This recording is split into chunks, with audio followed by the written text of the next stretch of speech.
All right, this is how I protected my heating and air system. This one right here is the intake, and I put a ball cap, galvanized ball cap on it. That keeps the water from running in there and ruining up my purge fan. And the other one, I put that on because mud daubers were coming in there, and the intake one, and they were trying to clog up my pressure sensor. This is my 32-year-old Lennox Pulse furnace in my crawl space. It's not really a crawl space. It's got a 9-foot ceiling. It's really a walk space is what it is. I'm going to show you how I've maintained it for 32 years. When I first got it, the people who installed it didn't do a very good job, and I got water in my intake. When the water came in the intake, it flooded this whole compartment in here. And inside of here is the purge blower. The purge blower, if you took off these 6 bolts, there's a purge blower inside of here. And what it does is it forces air through the system so that the system will turn on. Well, if the purge fan is not running, or if one of these hoses over here is clogged up, from a bug, from like a mud dauber, they will get in here, crawl in here. I had one in here before, and I had to disconnect this and blow all the mud dauber nest out.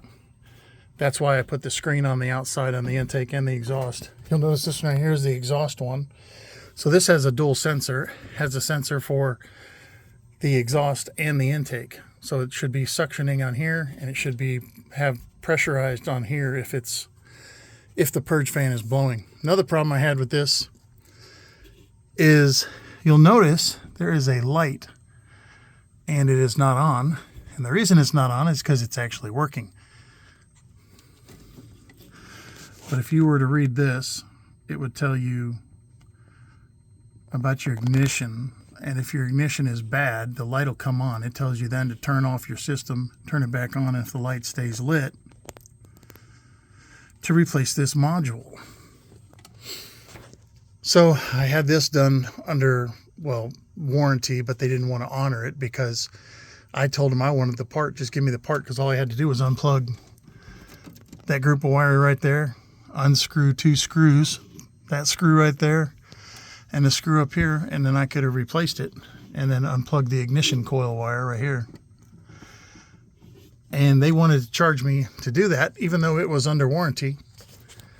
And they said, well, if we give you the part and you do it yourself, it voids the warranty. I said, what good's the warranty if I have to pay you to put it on when the part's covered? And they finally saw it my way, because they had messed it up before. When they installed it, I got water in here, and that flooded my purge blower and rusted my purge blower. They had to come out and replace my purge blower because of that. So their fix was to drill this hole right here. And that hole was supposed to keep the water from coming in. Well, the water kept coming in, kept ruining my purge blower. And I finally put the stuff on the outside that I showed you earlier. And that fixed my problem. Now it's been running for 32 years and never given me a problem since I kept the bugs out and the water out. Another thing I did, because my drain pipe, it gets clogged with junk, is I put a screen on the outside of that. But also, to rinse this out, I put a connector here, and I put a shutoff right here, so that what I can do is I can hook a hose to this, and I can shut this off so it won't drain anything. And you got to make sure this is on, when you're running the system. Otherwise, it'll keep your moisture from coming off your air conditioner, and your heater runs through here too. The exhaust runs through here. You get moisture from your 97% efficient. Oh, the reason I had them stand this up is because if you have this laid down horizontally, it's only 75% efficient. But if you have it stood upright, like it is here, it's 97% efficient. So that's a huge difference in the efficiency of your gas heat. You definitely want to set your heater upright. And they told me, well, you can't do that in a crawl space. I said, well, you don't understand my crawl space. It's a 9-foot ceiling on it. And sure enough, we were able to put it in here, and that all worked out. So back to the drain. The drain, so what I do is I'll shut this off. I'll hook a garden hose to this, and then I'll pressurize it, and with this turned off, of course. And I'll pressurize it, and then I'll hold my hand over this, and it'll force out all the goobers and the mold and the mildew and everything that grows inside of there. Another thing that I've done is on the outside of this pipe, I've taken and put in a bug screen over it also, because that keeps mud daubers from coming in that way also. But I did have to take all 6 of these bolts off and sand all this down inside of here, because this has insulation on it. And this insulation was all soaking wet, again, from a poor installation and water coming in the inlet and ruining my purge blower, which happens to be inside of here. There are other machines that have the purge blower more accessible than this. I'll show you some pictures of some that I've worked on that weren't turning on for other reasons. So I had the old purge blower parked in this box, but you'll see what happened to it. What happened to it was the motor rusted up inside of it, because there was so much moisture inside of it. The motor rusted up. I actually freed it up and was able to use it until I got the new one.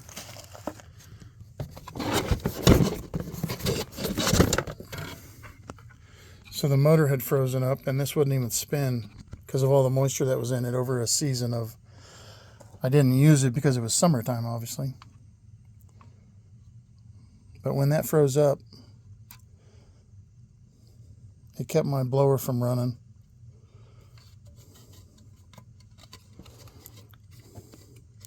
And it froze up because of all the moisture. You can see all the rust and stuff that's on it. That was from getting moisture in the intake.